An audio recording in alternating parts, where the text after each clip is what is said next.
Please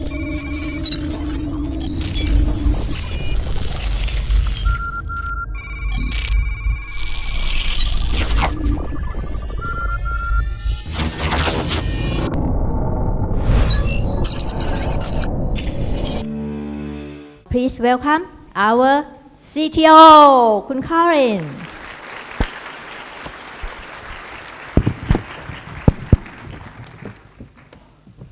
Sawadee Krap.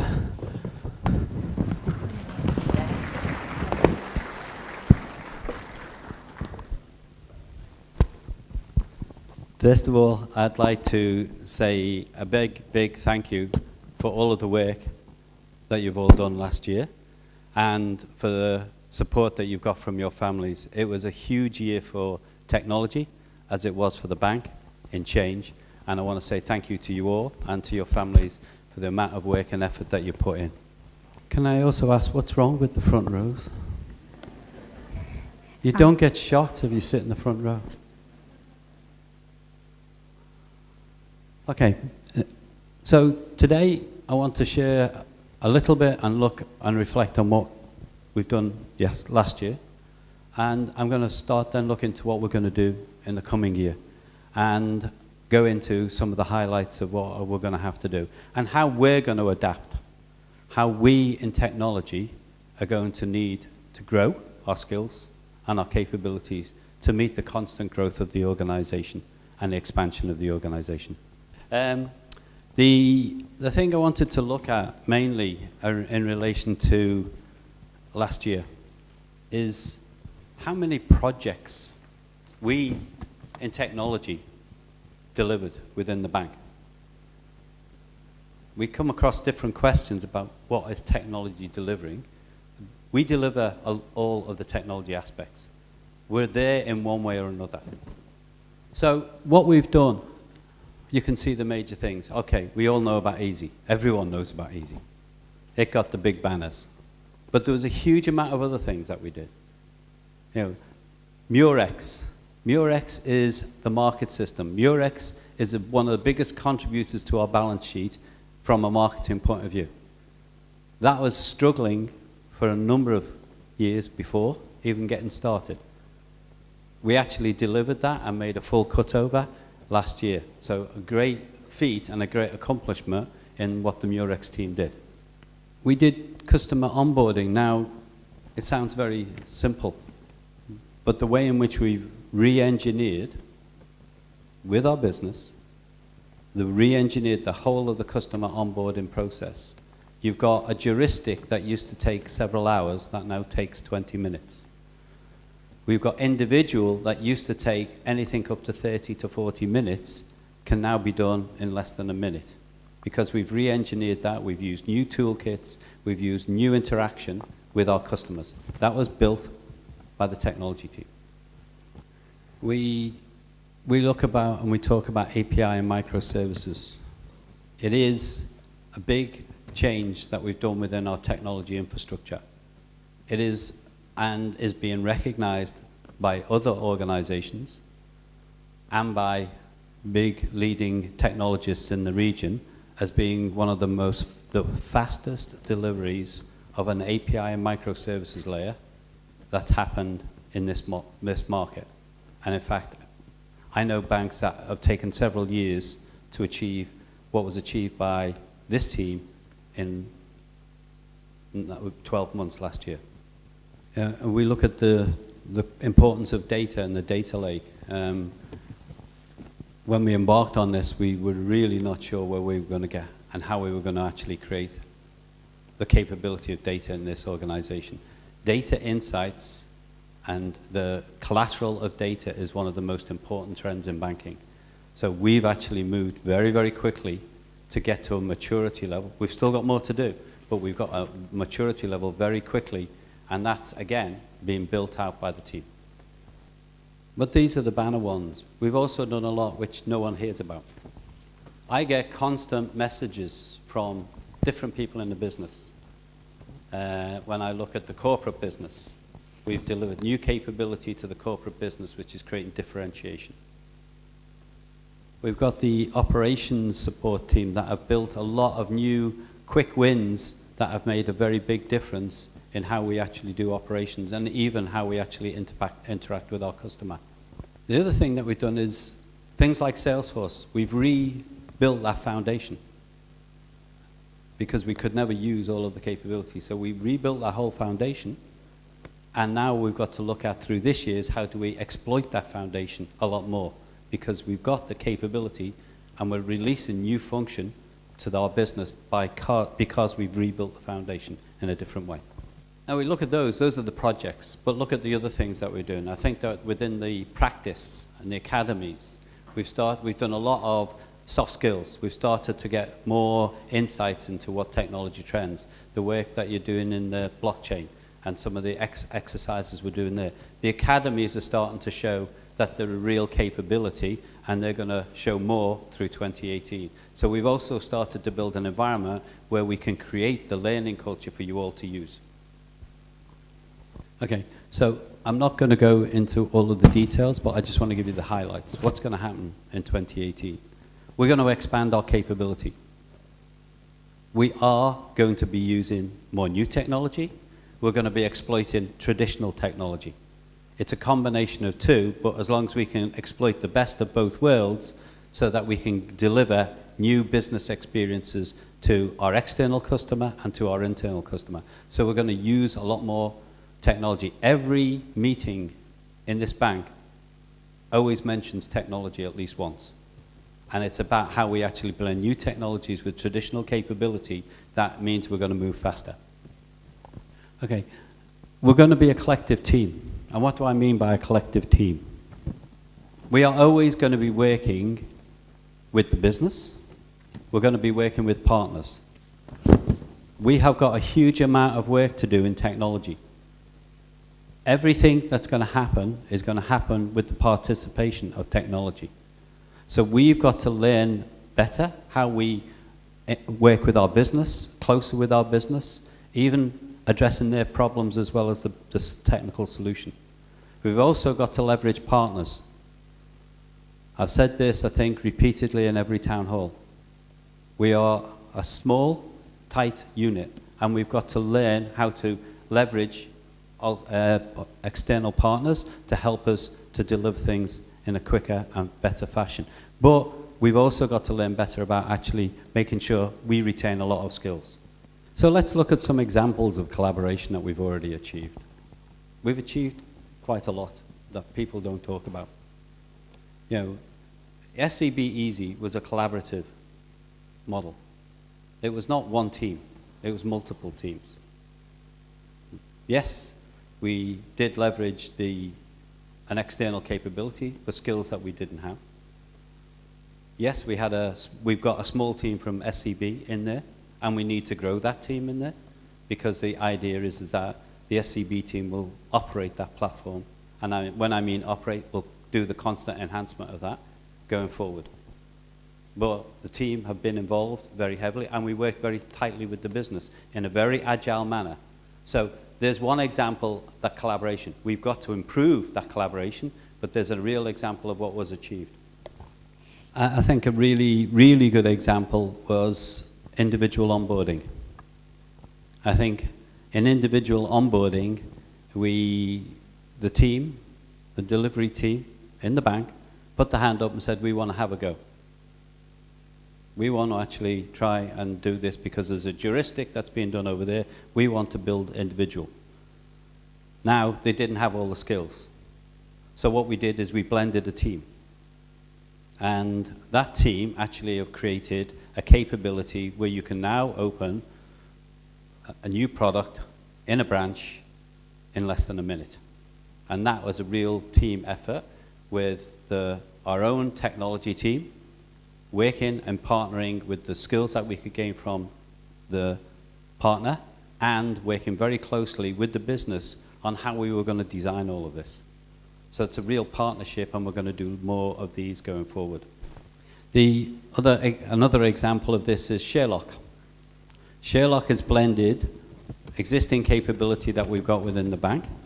with external services that we can acquire and a small amount of build.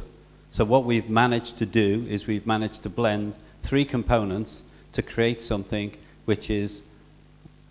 you know, very advanced in relation to how you can manage and work in a sales environment for a corporate business. So Sherlock has involved our own teams in relation to the Salesforce teams, mixing it with a product capability external and using some build that we use to partner. So again, collaboration. This is the way in which we're going to operate all the time, so that we can get faster to market, we can get better product to market, and we can all learn from each other. I think another example, I'm going to bore you all with these, data lake. We need a huge amount of engineering resource. The whole core of that is being led by our team. Yes, we've augmented that and we've brought in additional skills to help us grow those capabilities. But the data lake is an example, again, of working in partnership. That is a very tight partnership with the data team, the business side of the data, so that they can understand the insights. The real hard engineering that goes into it, which is the core of creating the capability, and then bringing in a partner to help us, because actually we need double of the resources that we need. So we've got to actually look how we're going to do that. We'll always use that kind of model to help us move faster and get time to market and get the speed and agility that our business demands. I think the last point on this slide is learning culture. We're in a world now where you never stop learning. You know, how many of you seen, if you go around town or you go around the village or anything like that, you see people of 70 or 80 playing online? Yeah? They're all doing it. They're 70, 80 years old and they can use Line. That's how they communicate with each other now. Not the telephone, not walking down the road, they send a message online. So there's constant learning.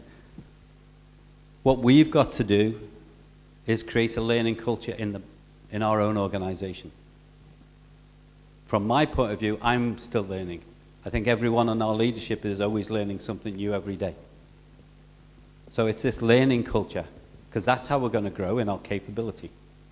And that's why the academy is so important. Leverage that asset. Because that asset there is for growing our capability, learning more. And it might not be directly related to what you do. It might be, oh, I want to learn about blockchain. Learn, because you never know when it's going to be useful. New technologies, new ideas. Cryptocurrency. We haven't got a clue how cryptocurrency is going to change banking, but we know it will. So we best make sure we understand what cryptocurrency is. You know, talk about learning. My background is systems engineering. I used to write, you know, operating systems. I've driven and designed I/O subsystems. All of these skills now have changed. Do I still have a lot of knowledge from those days that I use today? Yes, I do. But am I constantly adding to those skills by understanding what I can do differently? Do I, when I've looked at distributed transaction processing 20 years ago, do I still use that knowledge in relation to the way I look at architectures in banking? Yes, I do. But I've got to learn the new architectures. I've got to learn the new technologies. So I'm always learning. I'm looking at cryptocurrency. What is ICO? How are we going to impact? Should we be doing things in an exchange? We don't know. These are the things we've got to understand. That's what we want to embrace. It's that learning culture. Take the opportunity, use that opportunity and learn more. You know, it's blending traditional with new. You know, you've got traditional skills. A good designer in any solution understands the consequence of a design, thinks through consequence. If you look at that, one of the most important skills in designing cloud is understanding the consequence. So if you've got good designers who really understand consequence, that's traditional. But now you've got the new world where you're talking about cloud. One of the big design principles in cloud is you've got to understand consequence. So again, traditional skill, same skill, but applied in a new technology environment. There's all of these learning opportunities. Okay, so embrace the learning culture, use the learning culture, you've got every opportunity, and we're going to open up more of that. The practice will be doing a lot of hard skills training, and a lot of this will be available. If anyone doesn't have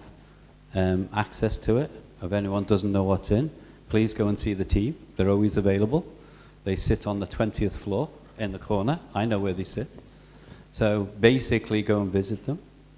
and then start to look at what's available. It's there for you to use. So we're building blocks. Technology is now building blocks. We built core capabilities, foundation capabilities. In some cases, we're going to renew those foundation capabilities. But basically, we're building blocks. We'll go into what we call an assembly architecture. So we take a component of a credit card. Let's think about this. Credit cards. What's new about credit card? Nothing. What is new about credit card is I can do a virtual credit card on a phone. Traditional and new. Blend in the capabilities in a building block. So again, we've got, these are foundations, and then on top of the foundations we build the digitals, we build all of those capabilities. But the interesting thing is how you actually link those together. How you actually take that to the business and say, we can differentiate you. Instead of having a credit card, we can give you a virtual card. That's big in the digital world. So in the past, in the last year and a half, we've been looking at a lot of the foundations, and we'll still look at our foundations. We always constantly have to regenerate our foundations. But we've got good foundations. We've got some that we need to do some work on quickly. But we've got generally very good foundations. Now what we've got to look at is how can we leverage technology to give us the growth in the digital, the growth in the payments, the growth in the way in which we deliver data. That's where we've got to let you leverage technology as well. Some of the things we're going to focus on, not all of the things, but some of the things. We're going to focus on simplifying our current architecture. Why? Because we've got 5 different ways to talk to Visa and MasterCard. We've got several different ways of doing every different thing. So we're going to simplify it. Why do we simplify? So that we can make it easier to add additional capability. So one of our big focuses through the coming year and through the next 2 years is definitely going to be simplification. So simplify it so that we can make it easier to leverage the assets that we have within our foundations. We're going to be using more Agile. Agile is more fun. You get things done quicker, and everyone can see what you're doing. So we're going to use more Agile. We're going to accelerate deliveries. We don't build a huge rocket ship and take 4 years. We build components at a time and then see how we can use that. The better analogy of seeing of Agile is we might want a real fancy luxury car, but we're going to start with a push bike. Then we're going to go to a motorbike. Then we're going to go to a tuk-tuk. Eventually, we'll have a car. But we'll design that car through the journey rather than trying to design it at the start.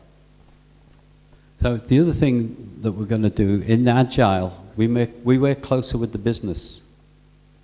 So instead of saying this is the answer, you can understand the problem. Because the hardest part is understanding what is the problem they're trying to fix.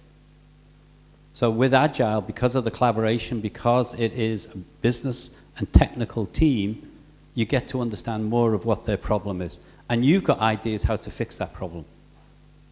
You understand more about how to fix it because you understand what the problem is. Not, can you go and implement this system? You've got a better understanding of what we're trying to do as a business, which is a really big asset and, again, another learning opportunity. Okay, I think the final point here, I'm going to correct it. It's not grow our people, it's grow our skills. It's grow your skills. I've gone through this, I think, a lot in this presentation. I've said it before in other presentations. That's why we set up the tech practice. It wasn't because I thought it was a good idea. It's about investing in your skills. It's about adding to your traditional skills and expanding them bigger. You know, it could be in, you know,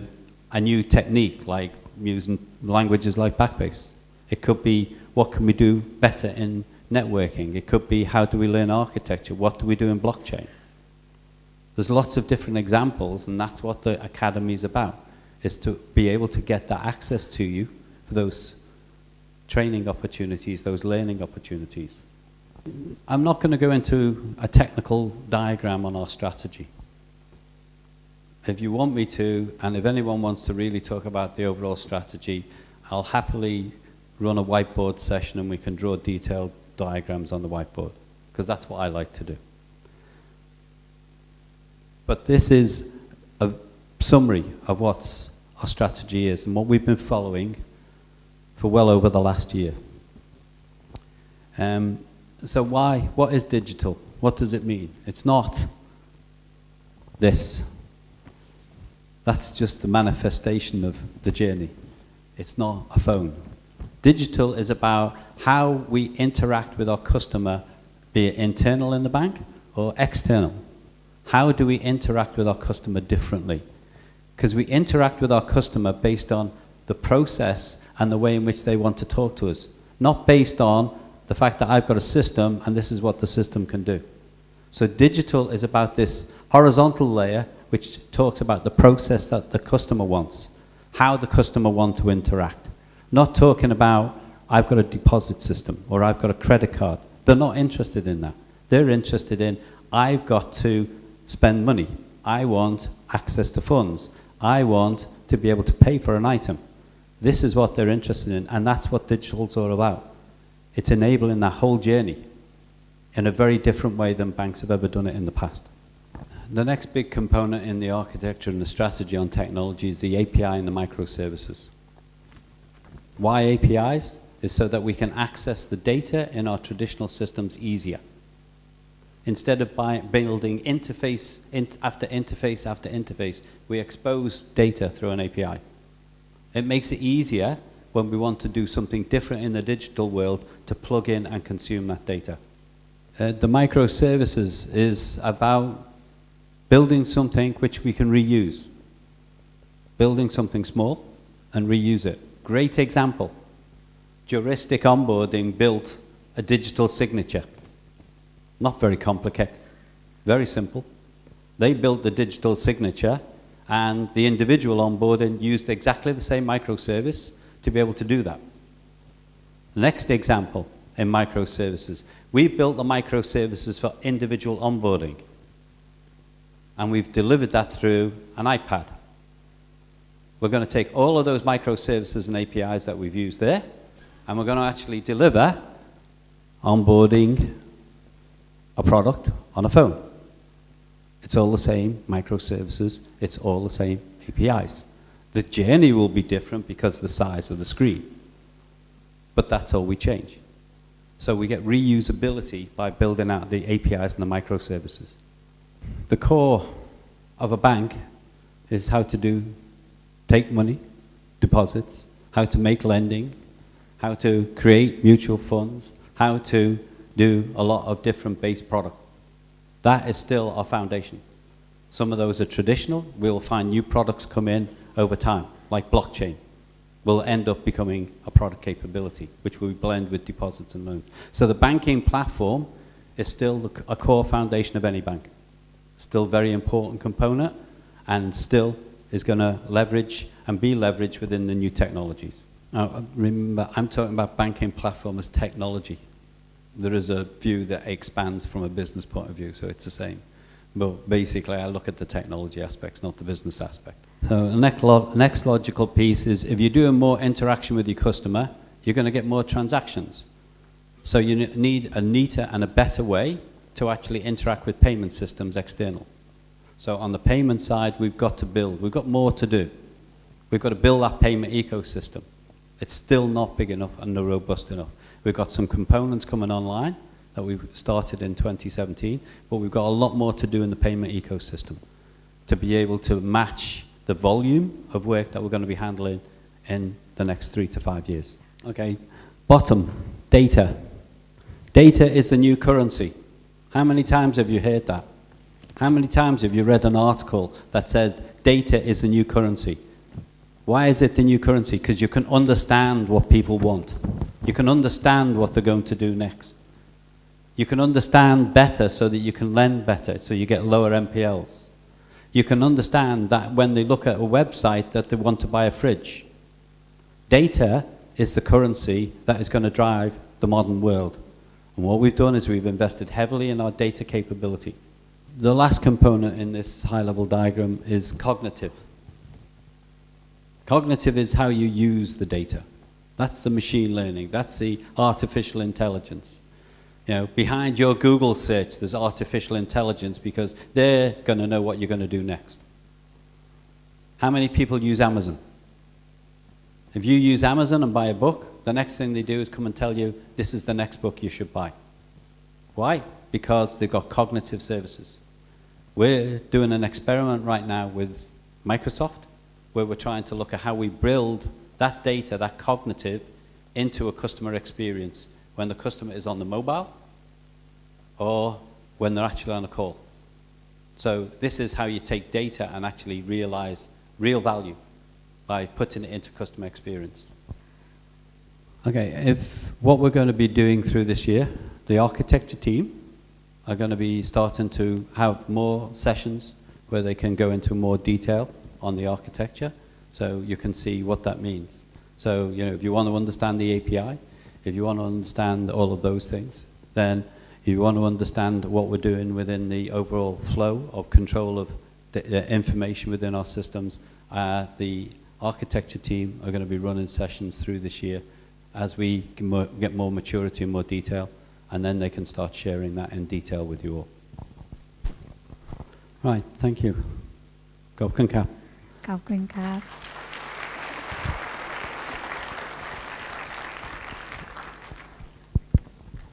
believe we're going to get some Thank you very much คุณ Corin questions. Please still keep there ตอนนี้นะคะก็จบที่คุณ Corin ได้พูดแล้วทีนี้เนี่ยในแง่ของคำถามอะค่ะทาง practice เราได้ pre question เวลาล่วงหน้านะคะเพราะฉะนั้นเนี่ยเราก็จะรวบรวมจากที่เราถามกันมาค่ะแล้วก็เราจะมาถามCTO ของเราตอนนี้เลยนะคะคุณภาวดีค่ะคุณภาวดีก่อนนะ Okay, what we're going to do now is Contraria and Dr. Warapon are going to join me. We've got some questions that were asked earlier, so we're going to go through some questions. And then we can finish off because we're overrunning already. But we'll go through some questions and then start to look at how we can give you some insights. เริ่มต้นด้วยคำถามแรกเลยนะคะว่าเทคโนโลยีของเรามียุทธศาสตร์อะไรในการสนับสนุนยุทธศาสตร์ของธนาคาร What is our technology strategy to support the bank strategy? Okay. So my take on this, I think I've already explained. We're going to be faster. We're going to be more agile. The business is evolving. The business is changing. It's not about walking into a branch anymore and just doing a transaction. The business is very different. How we're going to do business in the next 10 years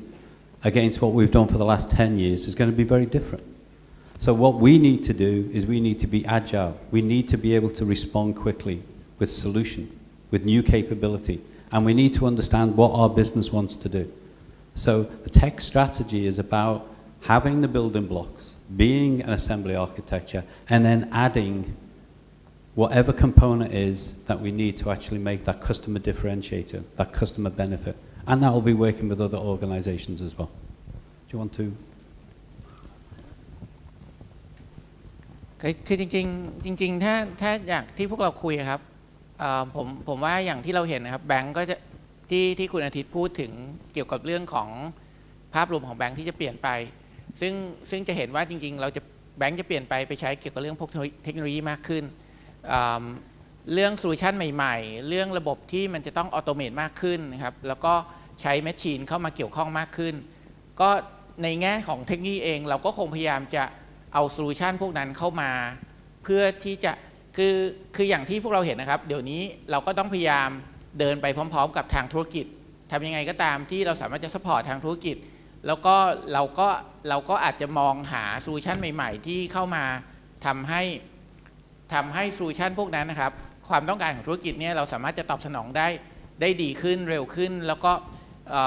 ผมว่าที่คุณอาทิตย์แกก็จะย้ำในบางเรื่องคืออย่างเรื่อง cost to serve นะครับเพราะฉะนั้นไอ้พวก อ่าทำไงที่เราสามารถจะทำให้ค่าใช้จ่ายในการ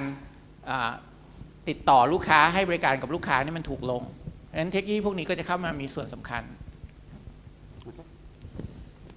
โอเคค่ะคำถามข้อต่อไปนะคะข้อที่ 2 ยุทธศาสตร์ตีลังกาของ CEO จะมีผลกระทบต่อเทคโนโลยีและต่อพนักงานในเทคโนโลยีอย่างไรนะคะ What is the impact from the upside down strategy on technology and our people?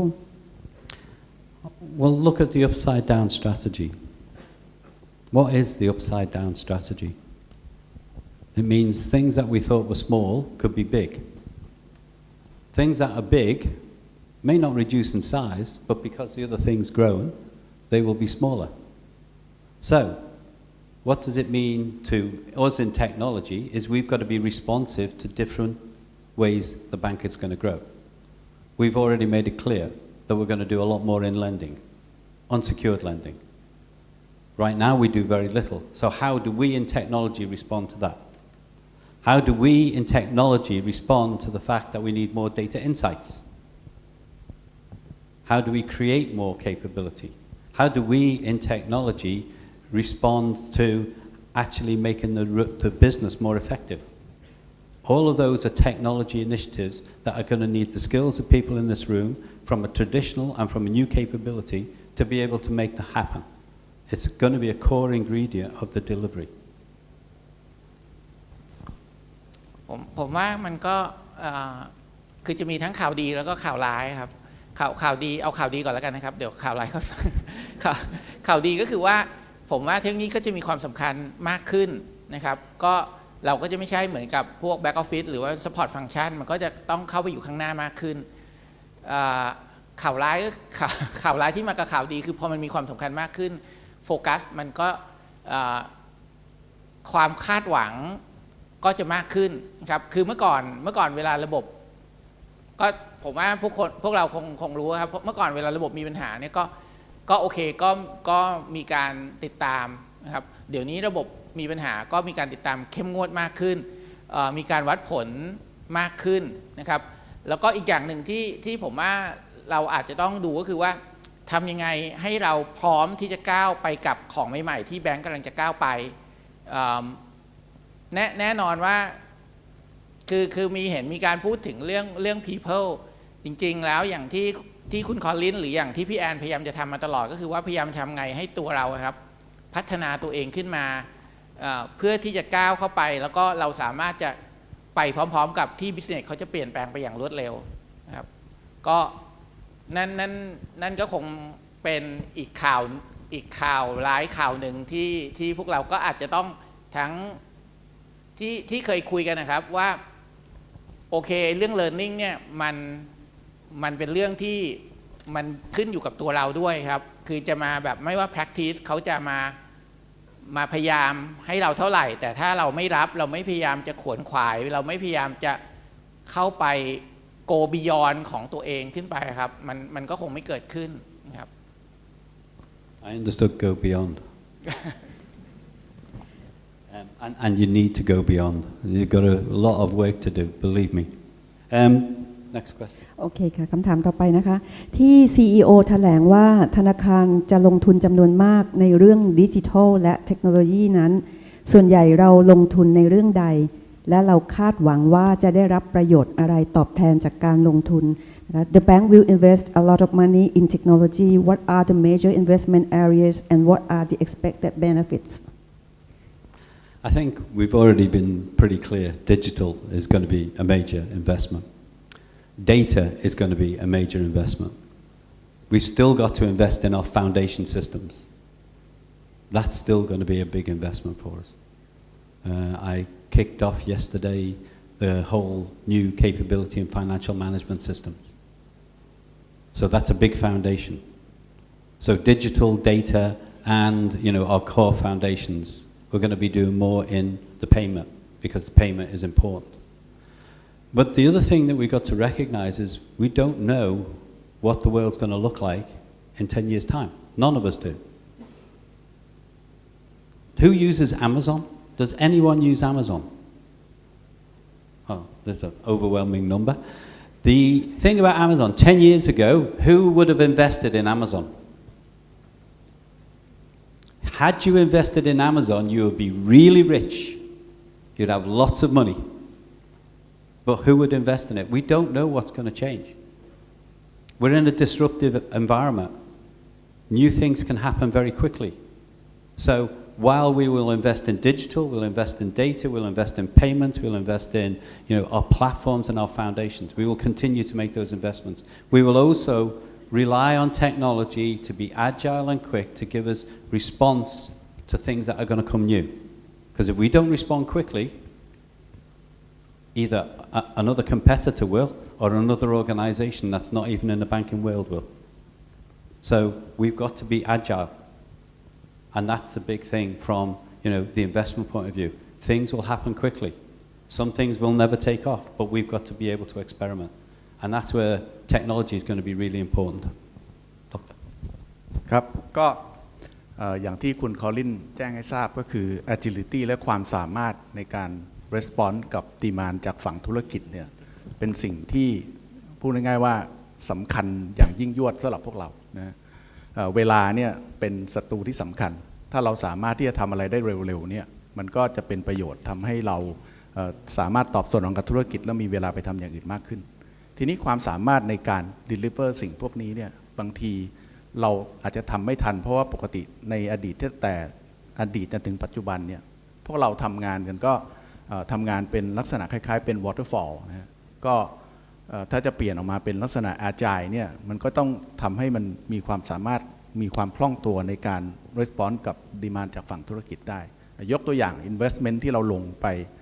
ที่คาดว่าจะลงไปเยอะๆเนี่ยจะเป็นในเรื่อง cloud เราทำเรื่อง cloud มานานแล้วล่ะตั้งแต่ปี 2009 นะถ้าทุกคนจำได้ว่าเราทำเรื่อง Salesforce เราเป็นเจ้าแรกๆที่ embark cloud service นะฮะแล้วก็เอามาใช้ในการให้บริการลูกค้านะทั้งที่สาขาแล้วก็ที่ call center ซึ่งใช้มาจนถึงปัจจุบันแต่ในอนาคตเนี่ยความสามารถที่สำคัญอันหนึ่งที่เรายังไม่มีตอนนี้คือเราพยายามจะ build แต่อาจจะ build ไม่ค่อยทันก็คือความสามารถในการเอาข้อมูลที่เรามีเนี่ยมาใช้ประโยชน์เพื่อทำให้เกิดความสามารถในการแข่งขันแล้วก็ความได้เปรียบทางธุรกิจยกตัวอย่างในอดีตเรามีข้อมูลที่เราทำแล้วเราใส่เข้าไปใน Data Lake หรือว่าใส่เข้าไปใน EDW เยอะแยะไปหมดเลยแต่ว่าเราอาจจะไม่ได้มีความสามารถในการวิเคราะห์ข้อมูลได้เพียงพอแล้วก็เร็วพอที่จะสามารถผลิตผลที่ได้เนี่ยออกมาใช้ในเชิงธุรกิจมากยกตัวอย่างเช่นปกติเวลาคน call มาที่ call center เนี่ยก็บอกว่าตัวเองมีปัญหานะ call center agent ก็จะใช้เวลาสักระยะหนึ่งในการที่จะ troubleshoot แล้วก็หาให้ได้ว่าปัญหาคืออะไรซึ่งอาจจะใช้เวลาประมาณ15 นาที 20 นาทีคุยกันบางทีลูกค้าก็โมโหบ้างอะไรบ้างก็ตามเรื่องตามราวแต่ถ้าในอนาคตเวลาเราเอา Data เข้ามาใช้แล้วเอา Cloud Service เข้ามาอย่างที่ทางทีม Architecture ทำอยู่เพื่อจะเอา Analytics Capability ของMicrosoft Cloud มาใช้เนี่ยคือมันจะทำให้เอาข้อมูลพวกนั้นนะมาวิเคราะห์ทั้งข้อมูลที่เป็น Real Time แล้วก็ข้อมูลที่เป็นข้อมูล historical เนี่ยเอามารวมกันเพื่อจะทำให้เราสามารถเดาหรือว่าคาดเดาได้ว่าลูกค้าเวลาโทรเข้ามาเนี่ยคือเขาโทรเข้ามาด้วยเรื่องอะไรอันนี้เห็นชัดๆซึ่งเราก็ได้ทำการพรูฟพอยต์ไปผมใช้เวลา3 เดือนที่ผ่านมาเนี่ยลองเล่นกับมันนะแล้วก็ผลออกมาเนี่ยก็ค่อนข้างจะน่าดีใจว่าเราสามารถที่จะ predict behavior หรือว่าเราสามารถที่จะเอาข้อมูลนั้นนะมาใช้แล้วก็ตอบสนองลูกค้าพอลูกค้าโทรเข้ามาปุ๊บรู้เลยว่าอ๋อคุณโทรเข้ามาในเรื่องนี้ใช่ไหมอะไรทำนองเนี้ยก็นี่คือ predictive capability ที่เราต้องการจะทำหรือในอนาคตมันก็จะมีเรื่องadoption ของเทคโนโลยีใหม่ๆซึ่งทางคุณกมลทำอยู่ก็มาจากโปรเจกต์ของ Microsoft เหมือนกันนะก็เราก็มี early access program ที่เราจะ invest เพื่อที่จะทำให้เราเนี่ยมี innovative capability ทำให้เราสามารถที่จะเป็นคนแรกๆในโลกที่จะให้บริการบางอย่างกับลูกค้าได้อย่างมีประสิทธิภาพดียิ่งขึ้นผมว่านี่คือสิ่งที่เราจะ move เข้าไปก็คือเรื่อง cloud technology นะก็นั่นคือผลที่ต้องการก็คือ ต้องการให้เราสามารถตอบสนองความต้องการทางธุรกิจได้อย่างรวดเร็วแล้วก็สเกลได้ดี ค่ะคำถามต่อไปนะคะ แผนสำคัญของธนาคารต่อจากนี้ในเรื่อง innovation คืออะไร What is the next big thing for SCB in terms of innovation Dr. Warapon just said it. The next big thing, and I think the biggest thing that's going to happen in banking, and the things that we're doing in relation to the event management, the predictive analytics, mixing cold data lake with hot data, is going to be the next big thing. That's going to change the way and the dynamic in which banking is going to be done. To me, that's the next biggest innovation. I think, and that's something that we are heavily, and Dr. Warapon's explained it in better detail, we're really heavily going into, because we believe it's really going to make a phenomenal, big differentiator to this bank, if we can bring that to market. The other thing, I think, that I still haven't worked out how it's going to change us, but blockchain will. It might not be realized quickly, but blockchain will have big changes. It'll have changes in trade finance. It'll have changes in the way in which we do payments. You will be able to send an international payment in seconds. And we're looking at how we do that, how we do the business. The technology is easy. We've actually implemented blockchain. We implemented blockchain December 16. But it's how do you now use it in the business model that's the hard part. And that's what we've got to figure through. Not with just ourselves, but with our partners. So how do we make it happen? But the innovation in the data and bringing that into the customer experience, in my opinion, is the next biggest innovation in banking and what we're looking at this stage. คำถามต่อไปเลยนะคะ ทิศทางของธนาคารจะปรับเปลี่ยนไปในทิศทางใด และพวกเราชาวเทคโนโลยีจะต้องปรับตัวอย่างไร Which direction are we heading towards and how should we in technology adapt ourselves to align with the direction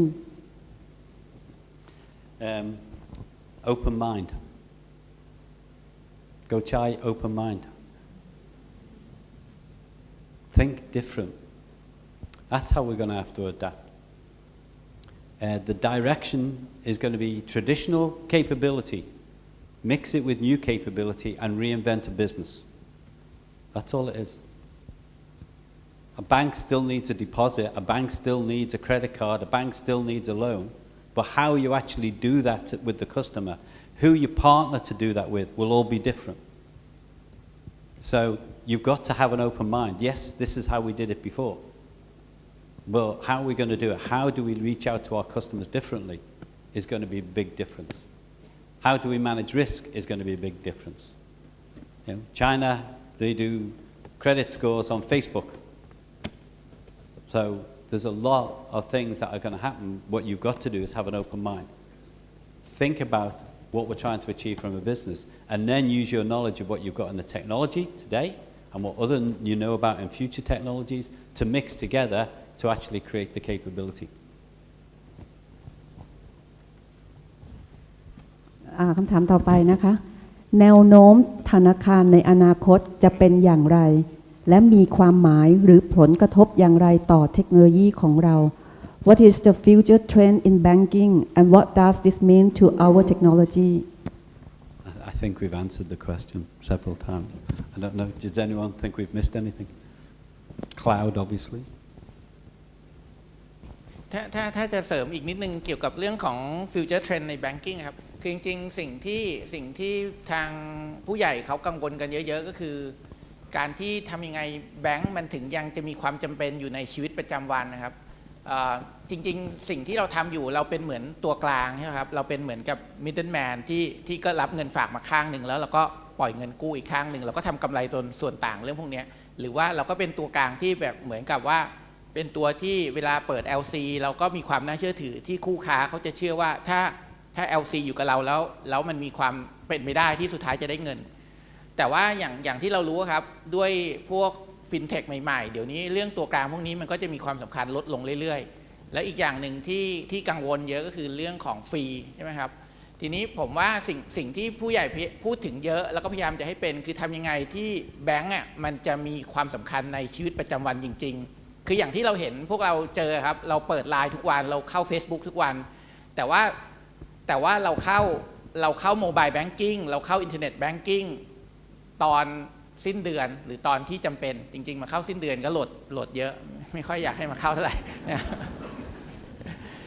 หรือเราจะไปสาขาก็เมื่อเราต้องการจะไปกู้เงินใช่ป่ะครับทำยังไงที่คือจริงๆตอนนี้สิ่งที่เขาพูดกันเยอะคือว่าทำไงที่จะกลายเป็น everyday banks ครับทำยังไงที่ในทุกธุรกรรมที่เราต้องใช้ในชีวิตประจำวันอ่ะเราเข้ามาใน banking platform มันก็จะมีพูดกันเรื่องของ Open API เยอะทำยังไงที่เราจะไปอยู่ในจุดต่างๆพวกนั้นผมว่าเนี่ยคือสิ่งที่เราพยายามจะทดลองเยอะอย่างถ้าใครใช้ตัว Easy App อะครับจะเห็นว่าเราจะมีทายต่างๆซึ่งบางทายก็ต้องยอมรับว่ามันไม่ประสบความสำเร็จแต่ว่าเราทำเพื่อทดลองจริงๆนะครับอย่างสมมุติเราใส่ไลน์ลงไปเราใส่จุ๊กลงไปนะครับเราใส่ตัวพวกแคตตาล็อกใส่เรื่องนู้นเรื่องนี้ลงไปเนี่ยซึ่งพวกนี้ก็มีวัดผลกลับไปนะครับก็ยังไม่ประสบความสำเร็จแต่ว่ามันก็ต้องพยายามต่อไปครับเรื่องพวกนี้มันมีทั้งเรื่องของไทมิ่งว่ามันเร็วเกินไปช้าเกินไปทำยังไงที่ผมว่าไอ้คำว่า banking platform ครับก็จะเป็นสิ่งที่จะเป็นเรื่องใหม่มากๆแล้วก็เรื่องการที่เราจะเชื่อมต่อกับพาร์ทเนอร์ต่างๆในอนาคตนะครับทำไงให้ทุกคนเมื่อจะขึ้นแท็กซี่ใช้เราเมื่อจะไปซื้อของใช้เราเมื่อจะไปกินข้าวใช้เรานะครับเมื่อจะไปจองโรงแรมทำธุรกรรมต่างๆเรื่องพวกนี้มี SCB อยู่ในทุกจุดที่เขาจำเป็นต้องใช้ในชีวิตประจำวันค่ะคำถามต่อไปนะคะโปรเจกต์หลักๆที่สำคัญที่เทคโนโลยีจะซัพพอร์ตธนาคารในปีนี้มีอะไรบ้าง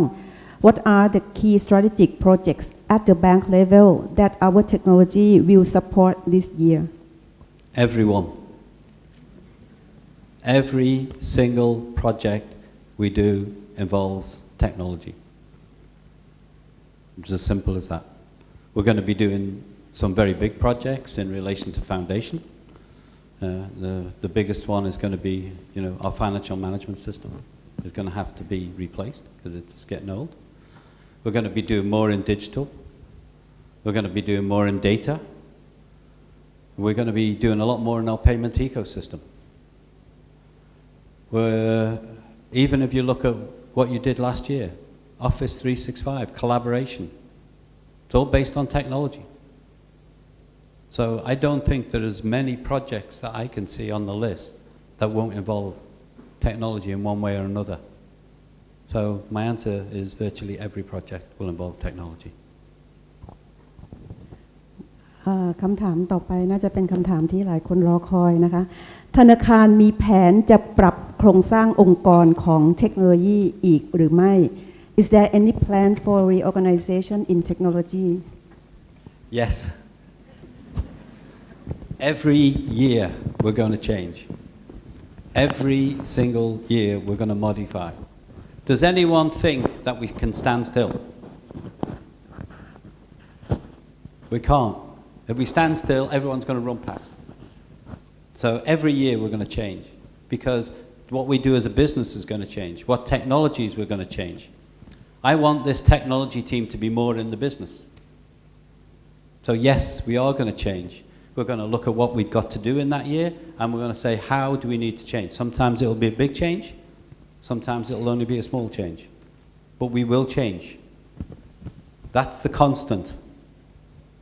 We will change constantly. Okay? Relax. It's not so bad. I've been changing for over 60 odd years, so it's easy enough. It's not that bad.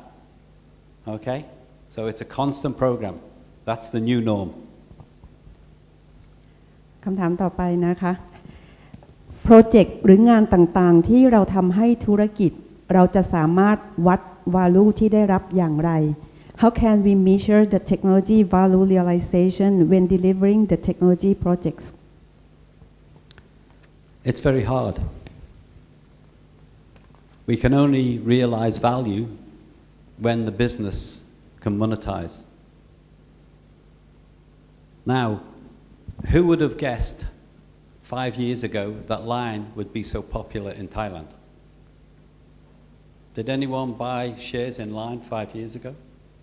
No? You can't predict. So what we're looking at is experimentation, new ideas. We've got some aspects which are going to be, yes, we can see the value straight away. We can achieve these things. They are numerical. But in a lot of the work that you're doing now, in new ideas, we don't know. So that's why we've got to build quick, experiment. If it works, great. If it doesn't work, change it. You know, how many times have you looked at Google? Google changes constantly. They try something, it doesn't work, they throw it out, they put something new in. That's the modern world. That's the way we're going to be moving. So our value is going to be realized by our speed to be able to adapt to these and change and give the business the adaptation, the change capability so that they can experiment with our customers. And that's what's going to be the thing that's going to realize the value of technology. That's when you can really be turning around saying, the business have got a great idea, can I deliver it in a week? That's technology. Someone says they want it in a day, but I think that's a bit... So speed, agility, being able to change, that's where our value is. Be able to provide new services, be able to provide them within the traditional services as well. So that's our real value. Then you'll see the value turn into benefits across the bank. ผมว่าอันนี้เดาเอาว่าคำถามอาจจะมาจากว่าอาจจะเห็นว่าบางโปรเจกต์ที่เราทำครับทำแล้วไม่มีรายได้เพิ่มขึ้นหรือแม้แต่ทำแล้วทำร้ายตัวเองในอีกทิศทางหนึ่งคือแม้แต่ทำให้รายได้เราลดลงผมว่าอยากให้มองสองแบบครับคือมันมีโปรเจกต์ที่ทำรายได้ก็มีนะครับแต่ว่าอย่าลืมว่าจริงๆวิชั่นของเราคือเป็น most admiring ครับคือทำไงให้เป็นธนาคารที่คนชื่นชอบที่สุด Product ของ Banking นะครับมันจะเป็น Product ที่มันจะค่อนข้าง commodity มันไม่ได้ต่างกันผมไป K-Bank ผมไป SCB ผมไป BBL ผมไปธนชาติมันก็คือ Product Banking เหมือนกันใช่ไหมครับแต่ปกติคุณอยากจะทำเรื่องพวกนี้คุณอยากจะทำกับใครคุณก็อยากจะทำกับคนที่คุณชอบใช่ไหมฮะทำกับคนที่คุณสบายใจด้วยเพราะฉะนั้น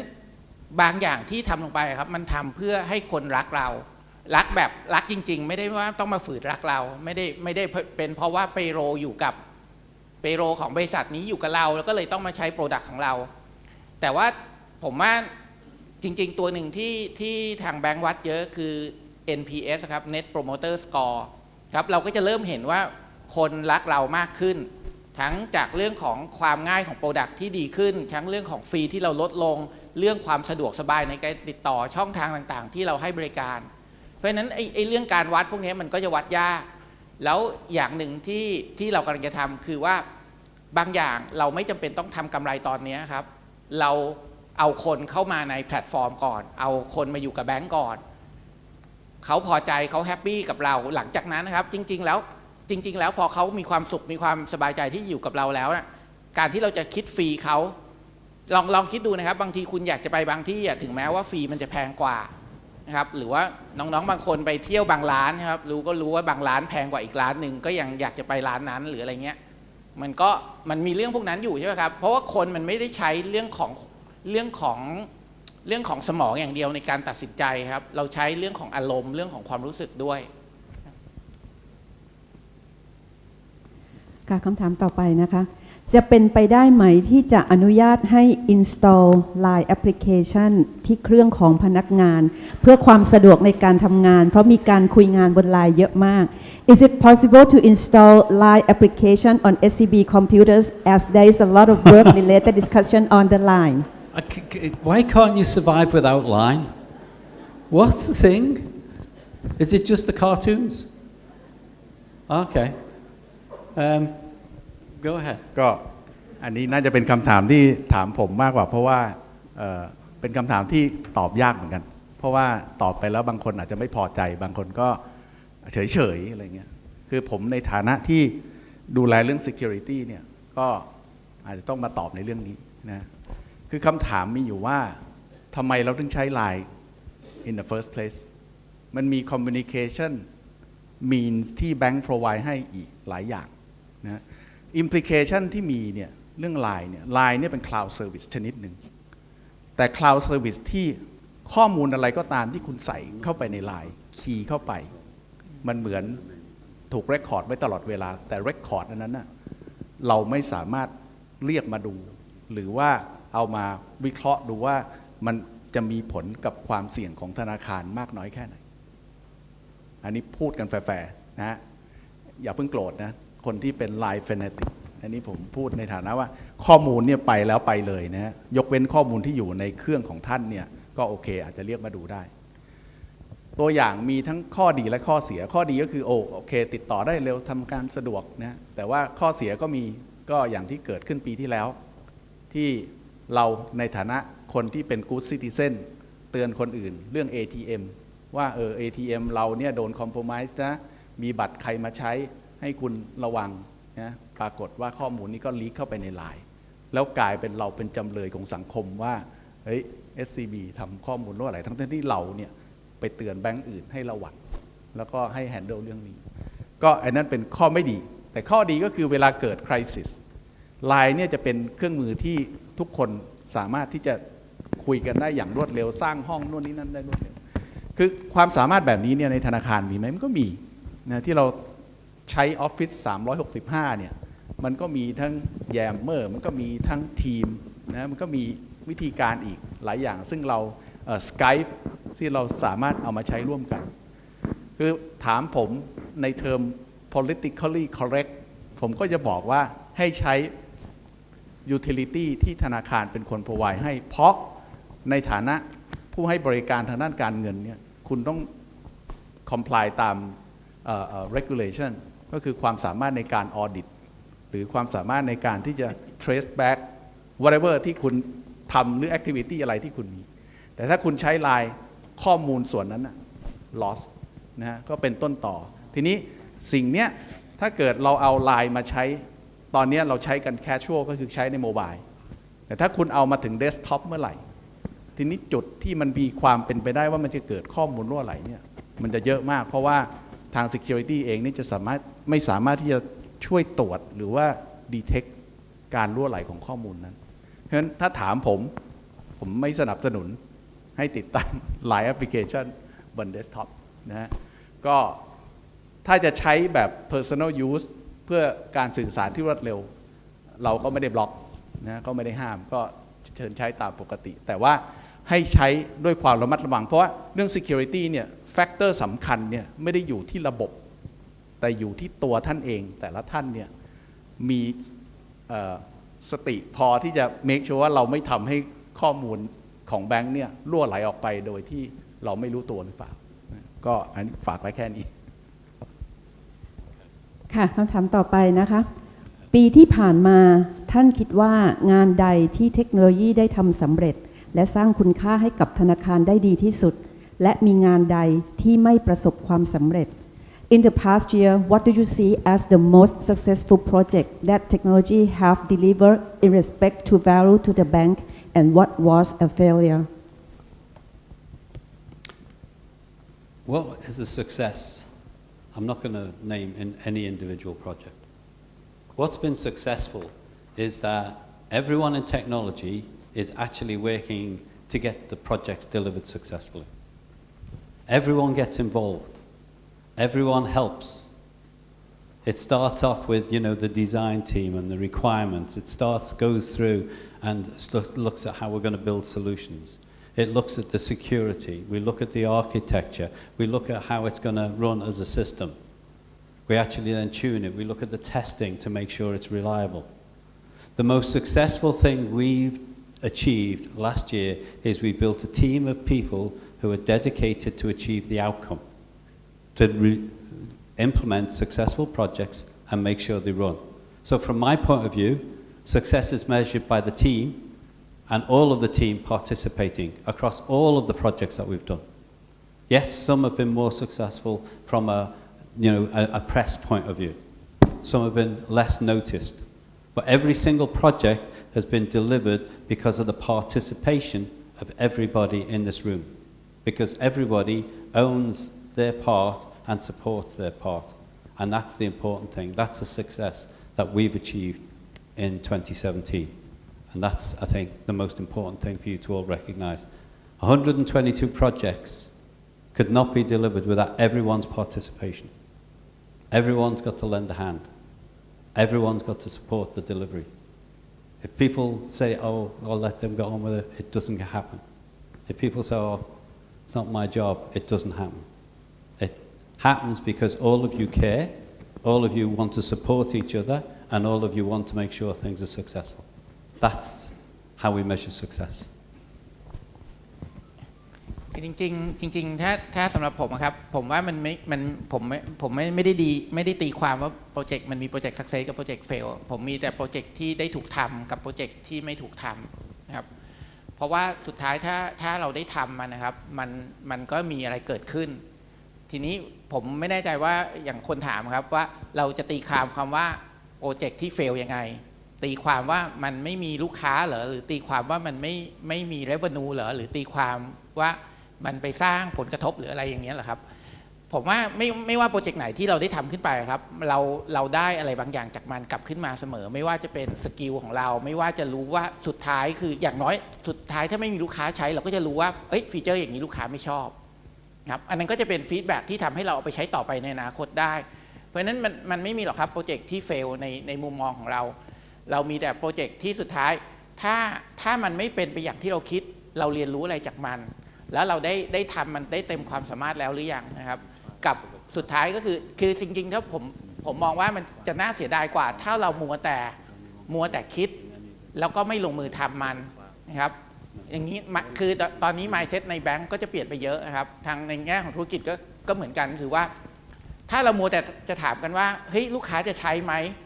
คนจะทำอันนี้หรือเปล่ามัวแต่ทำรีเสิร์ชหรือว่าเรารอทุกอย่างให้มันพร้อมมันก็ไม่เกิดขึ้นสักทีผมว่าสิ่งที่มันน่าจะทำคือถ้ามันดูแล้วมันน่าจะทำเราก็ทำมันเลยดีกว่าครับค่ะคำถามต่อไปนะคะเรามีแผนหรือการเตรียมพร้อมอย่างไรกับระบบงานจำนวนมากที่ขณะนี้ถูกพัฒนาและดูแลโดย vendor How we gonna handle the applications that are currently built and managed by vendors I think we've already said we're going to blend. We already are blending teams. It is a combination of teams. We don't have everything. We don't have the manpower. We don't have the capacity to build all the things ourselves. We don't have all the skills. But what we've got to do is work as a team. Individual onboarding. I'll come back to this one project. Individual onboarding was built because of a blend of a team, and it wasn't initiated by anyone else other than the development team themselves. They wanted to do it. So how are we going to make them successful? We gave them support with a partner. They worked with their business, and now you've got onboarding within 1 minute. You know, we've got a team in SCB Easy. We need to put more people in there. It's about working together in collaboration. That means we're going to be able to upskill, get that learning opportunity, but work together to be able to make the outcome happen. We're going to do the same with the business. But as far as we're concerned, and we're looking actively at it right now, is how do we make more of this happen? I want to break down the silos in technology. We've got too many silos in technology. We've got to create teams that are achieving outcomes and working together. And working together in the team. We've got one person here who's got a small team working in the digital team. The digital, they're doing the front end. They're supported by technology team. So we've already got this happening. We've got it in the data lake. We've got many other examples. We've got to expand this model more and more. And that's what we're going to be doing through this year, is expanding the model more and more. You know, if you look at Sherlock, I said, Sherlock was achieved because we had a combination of different skills. And we've acquired a package capability, we've used a Salesforce capability, and we've used, you know, a bit of build. And what we've created is something very different in the marketplace. So we will continue to work in that model, and you will be pulled into new projects and work on new projects, because that's part of a learning culture. But we're also going to maintain our traditional capability, and how do we maintain that? That's really important to me. So that's the way in which we're going to continue to actually get more and more people involved and break down the silos in tech. We've got too many. So yes, we will partner with people all the time. I want more and more SCB involved in all of these things. I've seen some great successes in the last year. I want to see more successes next year. But it's that blend, the collaboration, the partnership that is actually going to deliver successful outcome. So we'll continue to do that through. And in fact, we'll do a lot more of it in the coming year. ว่ามันกลับมาที่จุดเริ่มต้นนะครับว่าทำไมเราถึงต้องใช้พาร์ทเนอร์อย่างแรกคือเรื่องสปีดใช่ไหมครับคือต้องเราก็ยอมรับว่าเรามีกำลังคนไม่เพียงพออย่างที่สองคือเรื่องสกิลบางอย่างเราไม่มีนะครับมันก็กลับมาที่สองอย่างนี้ว่าตอนนั้นเราไม่มีทั้งสกิลแล้วก็ไม่มีทั้งกำลังคนแต่ว่าสปีดของตลาดหรือของธุรกิจที่มันจำเป็นต้องไปก็เป็นจุดที่เริ่มต้นที่จำเป็นจะต้องเอาexternal party เอาพาร์ทเนอร์ต่างๆเข้ามาช่วยแต่จริงๆวัตถุประสงค์หลังจากนั้นแล้วครับเราก็คือเราสร้างทีมนะครับสร้างสกิลขึ้นมาแล้วก็เข้าไปรับเพื่อที่จะ transfer แล้วเราก็เอามา operate เองนะครับถามว่าเราจะทำได้ 100% หรือได้ของทั้งหมดหรือเปล่าก็คงจะขึ้นอยู่กับพวกเราทุกคนแหละว่าสุดท้ายเรารับมาได้ทั้งหมดไหมหรือว่าเรามีจำนวนคนเพียงพอไหมจุดไหนที่เป็นจุดที่มัน optimum ที่สุดนะครับว่าตรงไหนเนี่ยที่จะเป็นคอที่เราควรจะต้องดูแลหรือว่าบางส่วนเราอาจจะพบว่าเราไม่จำเป็นต้องดูแลก็ได้นะครับก็อันนั้นก็คงเป็นจุดที่เราจะต้องบาลานซ์ให้ได้แต่ว่าถ้าถามว่าสุดท้ายเราจะปล่อยให้เวนเดอร์เมเนจหรือว่าจัดการไป 100% หรือเปล่าก็คำตอบก็คือไม่ใช่นะครับขอนิดนึงนะฮะก็อันนี้สั้นๆเกี่ยวกับเรื่อง mindset เพราะผมก็เคยเห็นเหมือนกันธนาคารหนึ่งซึ่งผมเคยไปเยี่ยมชมเขาที่ออสเตรเลียเนี่ยคือเขาใช้เวลาประมาณ 3-5 ปี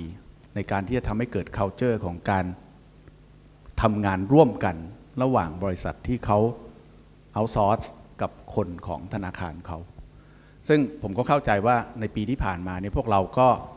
ก็เริ่มที่จะเจอเหตุการณ์พวกนั้นนะแต่ว่าสิ่งหนึ่งก็คือเนื่องจากทีมผมก็ดีลกับพวกเวนเดอร์เหมือนกันมันก็อาจจะเกิดเหมือนกันน้ำเวลาน้ำมันเข้ามานี่มันอาจจะไม่สามารถที่จะเบลนกันได้ 100% ตอนแรกมันก็จะเกิดคล้ายๆเหตุการณ์คล้ายๆไซโลว่าเรา expect ว่าเราจ้างเวนเดอร์เข้ามาเนี่ยเราก็ expect ให้เวนเดอร์ทำงานให้เรา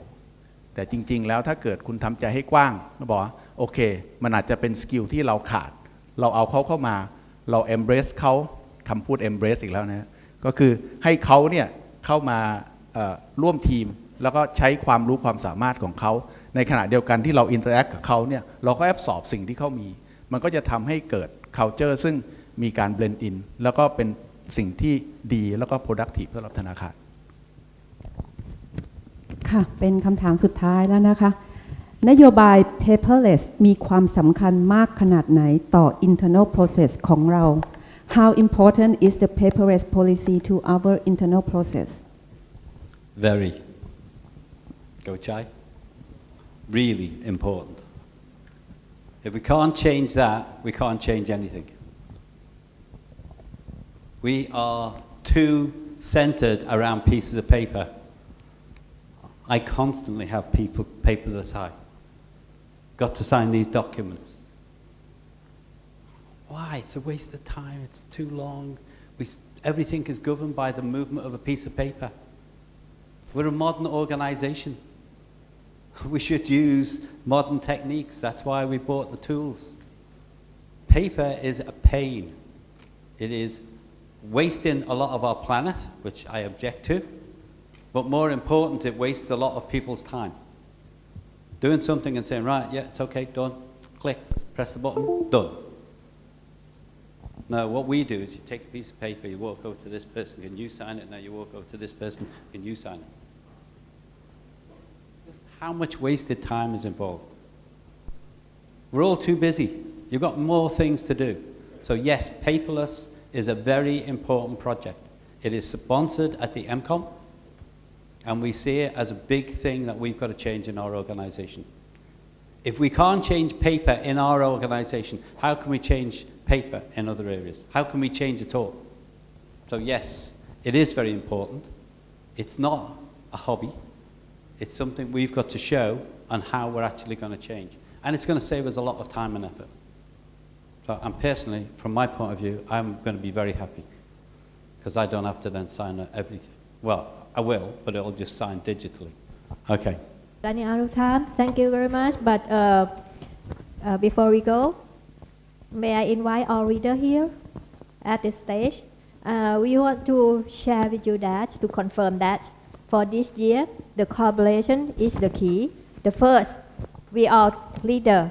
will collaborate. We all be your side. นะคะน้องๆค่ะพี่ลีดเดอร์คะเชิญนิดนึงแล้วขึ้นมาเร็ว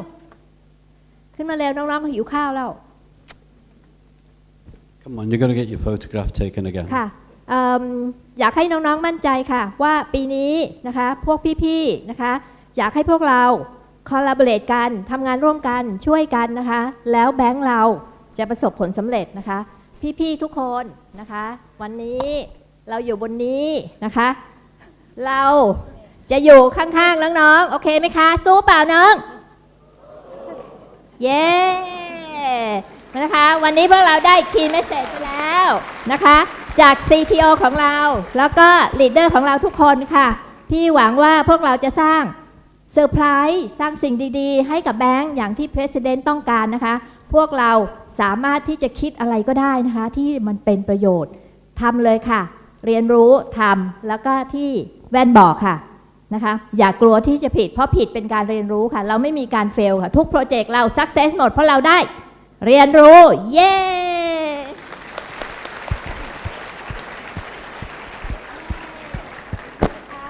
อยากให้ thank you very much คุณพาริน thank you reader or reader thank you very much Come back up. Thank you.